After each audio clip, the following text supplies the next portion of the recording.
Okay guys, so the next form on our list is Jin Do. Jin Do, honestly, probably one of the most difficult forms we have in World Tung Soo Do Association. It's a very difficult form, and I remember for years, I really didn't like this form. A lot of standing on one leg, I felt unbalanced and things like that, and as I trained it more and more and more and more, I came to love this form actually, and the challenge that it brings. So, hope you do too, and you just have to work at it. You have to be patient and keep working at it, and you're going to get better at it for sure.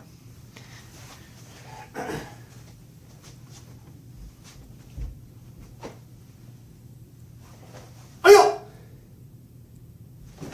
Aya!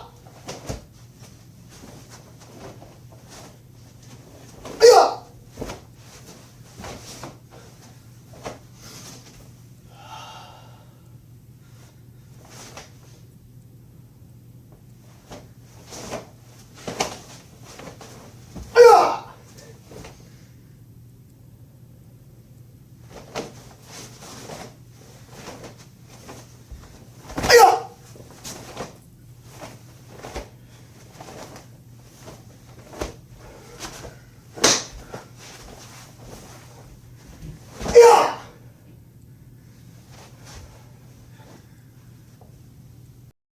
Okay, so we could spend, a 2-hour video talking about all the things that make this form difficult.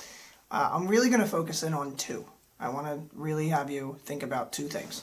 So first, after we get to the dynamic tension, we push here, we turn, we make this block come down. So we're doing that pinwheel type block, the low block and the inside block. I'm going to turn my body so you can see here.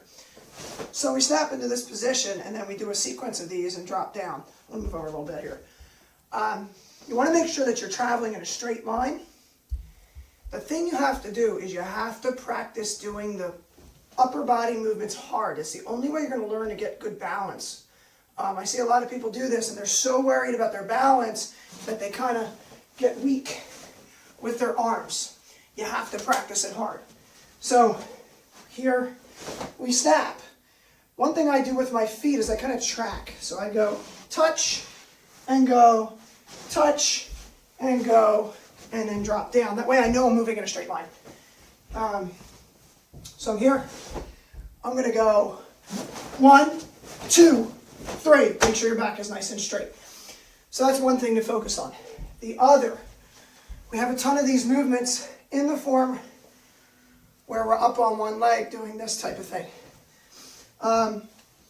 The way I understand it, and I've heard different arguments for different stuff here, but this, turning the hip completely over, 1, 2, doesn't really make much sense. So we don't want to go 1 and then square up 2. Okay, we want to make sure that our knee is protecting our groin when we finish up in this position. To keep your balance, this knee has to stay bent.